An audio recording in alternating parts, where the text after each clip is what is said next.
बिस्मिल्लाहिर्रहमानिर्रहीम अल्लाहुम्मा सल्लि अला मुहम्मदिन कमा तुहिब्बु व तर्दल्लाहु। अस्सलाम वालेकुम। तो हम औरतों के लिए ये रोज़ का मसला होता है कि आज क्या बनाएं। मैं भी यही सोच रही थी कि आज क्या बनाऊं, लेकिन फिर मैंने फ्रिज खोल के देखा तो मेरे पास 2-3 सालन बचे हुए पड़े थे। तो मैंने कहा चलो इसी से ही एक नई रेसिपी तैयार करते हैं।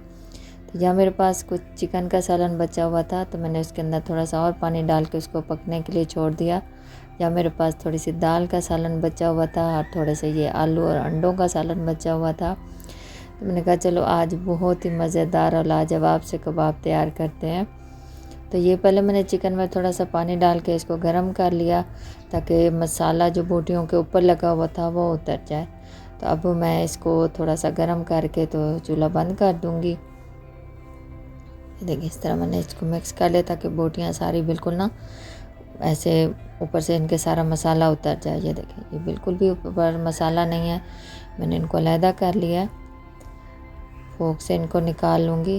इसमें कुछ बोन वाली हैं, कुछ बोनलेस हैं, क्योंकि ज़्यादातर बोनलेस बच जाती हैं। बच्चे इतने शौक़ से नहीं खाते क्योंकि थोड़ी सी ये सख्त बोटी होती है, तो इसलिए बस जो बोन वाली होती हैं वो खा लेते हैं, जो बोनलेस होती है वो अक्सर बच जाती है। तो थोड़ी बहुत इसके अंदर बोन वाली भी थी। तो ये देखिए इस तरह मैंने सारे इसको ना गरम करके तो सारा इसका मसाला उतार दिया और अब मैं इसको निकाल रही हूँ। देखिए सारा निकाल लेंगे ताकि इसके अंदर जो बाकी के छोटी मोटी हड्डी है या बाकी के जो हमने इसके अंदर मसाले डाले होते हैं, खड़े मसाले हैं या वैसे सब्ज़ मसाला होता है, तो वो सारा हम अलहदा कर लेंगे। ये हड्डियाँ वगैरह इसके अंदर जो खाली हड्डियाँ वो रहने देंगे, जिनके ऊपर से गोश्त उतर गया है। ये देखें जी, ये हमने अलहदा कर लिया। अब यहाँ एक बाउल लूँगी और ये ऊपर से ये थोड़ा सा है छन्ना खुला, यानी कि बहुत बारीक नहीं है, मोटे वाला है। तो इसके अंदर डाल के तो हम ये छान लेंगे ताकि इसके अंदर जो है मसाले वो भी इसके अंदर आ जाएं, सिर्फ ऊपर इसके हड्डियाँ और जो बाकी के खड़े मसाले हैं वो ना आए। ये देखें ये अलहदा हो गया। हम उसी फ्राई पैन में फिर इसको दोबारा से डाल देंगे। अब इसके अंदर कोई हड्डी नहीं है, कोई इसके अंदर बाकी के नहीं है खड़े मसाले। तो ये देखें जी, यहाँ जो मैंने बोटियाँ निकाली थी उनको अब इसके कर लेंगे, रेशे बना लेंगे फोक की मदद से। और जो इसके अंदर छोटी मोटी हड्डी रह गई है वो भी हम निकाल लेंगे। बहुत ही एहतियात के साथ इसको हम चेक करके लेंगे कि इसके अंदर कोई हड्डी ना रह जाए। ये देखिए इस तरह मैंने ये सारा कर लिया है। देखिए तो इसको आप उसी पानी में डाल देंगे जो हमने इसका निकाला था, ग्रेवी वाला जो है, सारे मसाले ग्रेवी वाले उसके अंदर ही हैं, उसका सारा जायका फ्लेवर उसी में है।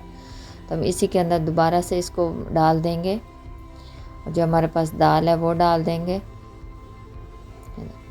इस तरह कोई भी चीज़ ज़ाया नहीं होती। ये 2-3 दिनों का मेरे पास बचा हुआ था, जैसे रोज़ का बनाती थी थोड़ा थोड़ा बच जाता है, तो बस फिर मैं वो ज़ाया नहीं करती। अगर वो तो इस तरह की कोई नई चीज़ हम बना सकते हैं। तो यहाँ चूल्हा ऑन कर दूँगी और इसको मिक्स कर दूँगी। इसको पकने के लिए छोड़ देंगे क्योंकि हमने इसके अंदर ये जो पानी डाला है ना, इसको बिल्कुल भी खुश्क करना है और ये सारा जो इसके अंदर ग्रेवी वाला मसाले थे वो सारे इसके अंदर दोबारा से पक जाएंगे। अच्छा ये देखिए मेरे पास थोड़ा सा ना बारबेक्यू भी पड़ा था, तो फिर मैंने कहा चलो अब इसको भी इसी के अंदर ही यूज़ कर लेते हैं। तो उसको भी इसी तरह मैंने रेशे बना के तो वो भी इसके अंदर डाल दिया है। तो अब इसको मिक्स कर लेंगे। इसके अंदर लाल वाली गोल मिर्चें भी हैं, वो इसके अंदर ही मैंने रहने दी हैं क्योंकि उनका भी बहुत ज़बरदस्त फ्लेवर आता है। ये देखिए जी, इस तरह हम इसको हिलाते हुए तो हम मिक्स करते रहेंगे और इसको पका लेंगे। यानी कि इसका जो पानी है वो सारा हमने खुश्क करना है, इसके अंदर पानी बिल्कुल भी ना हो। तो ये देखिए मैं फुल आंच पे इसको पका रही हूँ। तो ऑलरेडी ये सारी चीज़ें कुक हैं, बस हमने सिर्फ इसका पानी खुश्क करना है। तो हम फुल आंच पे ही करेंगे, बस इस तरह हिलाते रहेंगे और इसको मिक्स कर लेंगे। तो ये देखिए यहाँ इसका पानी बिल्कुल ड्राई हो चुका है। तो अब इसको हम ठंडा होने के लिए छोड़ देंगे। यह ना काफ़ी ठंडा हो गया था, ये मैंने फ्रीज़र में रख दिया था। तो अब ये थोड़ा सा लेंगे हम इस तरह हमन दस्ता और इसके अंदर डाल के तो हम इसको कूट लेंगे। इस तरह बहुत ही ज़बरदस्त से इसके रेशे बनते हैं। अगर हमने वैसे फोक से बनाए भी हैं ना तो वो इतने नहीं बनते सॉफ्ट जितने इस तरह कूटने से बनते हैं।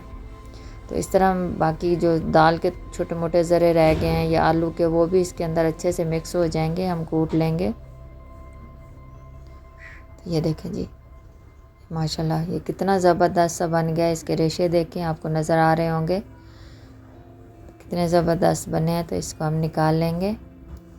तो इसी तरह बाकी का भी जो है हमारे पास ये मटेरियल, उसको इसके अंदर थोड़ा थोड़ा डाल के तो हम इसी तरह मिक्स कर लेंगे, कूट लेंगे और बिल्कुल इसको यकजान कर लेंगे ताकि इसके अंदर जो भी है, दाल है, आलू है, वो अच्छे से इसके अंदर ना मिक्स हो जाए और आपस में ना जुड़ जाए। तो ये देखें जी, मैंने ये सारा इसके अंदर बना लिया है। आपको रेशे इसके नज़र आ रहे होंगे ऊपर से भी। तो यहाँ थोड़े से और मसाले डालेंगे। ये थोड़ी सी है अजवाइन और थोड़ी सी अदरक, लहसुन और काली सब्ज़ मिर्च का पाउडर था, वो डाल दिया। 2 मैंने डाले हैं इसके अंदर सूखा धनिया 2 चम्मच, थोड़ी सी अजवाइन और हाफ़ चम्मच इसके अंदर डाला है नमक का, क्योंकि पहले भी इसके अंदर ही हमने मसालों के साथ ही इसको पकाया है। तो बाकी ये हरे मसाले थोड़े से डाल दिए हैं, सब्ज़ मिर्चें डाली हैं, थोड़ा सा पुदीना काट के डाल दिया, थोड़ी सी सब्ज़ धनिया काट के मैंने डाल दी हैं। हरी मिर्चों में थोड़ी सी लाल मिर्चें भी 2-3 थी, वो भी मैंने काट दी हैं, वैसे खूबसूरत लगती हैं। इसको बहुत ही अच्छे से मिक्स करेंगे, बिल्कुल कंबाइन करेंगे इसको। ये देखें कितना स्मूथ सा बन गया है। तब हम इसके बाद छोटी छोटी आसानी के साथ ही छोटी छोटी इसकी टिक्कियाँ बनाएंगे। ये देखिए इस तरह हाथ में आराम से बन जाती हैं। आप चाहें तो आपके पास अगर सांचा हो तो उससे बना सकते हैं। मैं कभी उससे बना लेती हूँ, कभी ऐसे हाथ से बना लेती हूँ।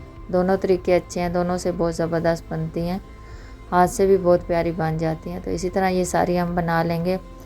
बहुत ही आसान सा तरीका है, बहुत ही लाजवाब ये बनते हैं और हमारी कोई भी चीज़ ज़ाया नहीं होती।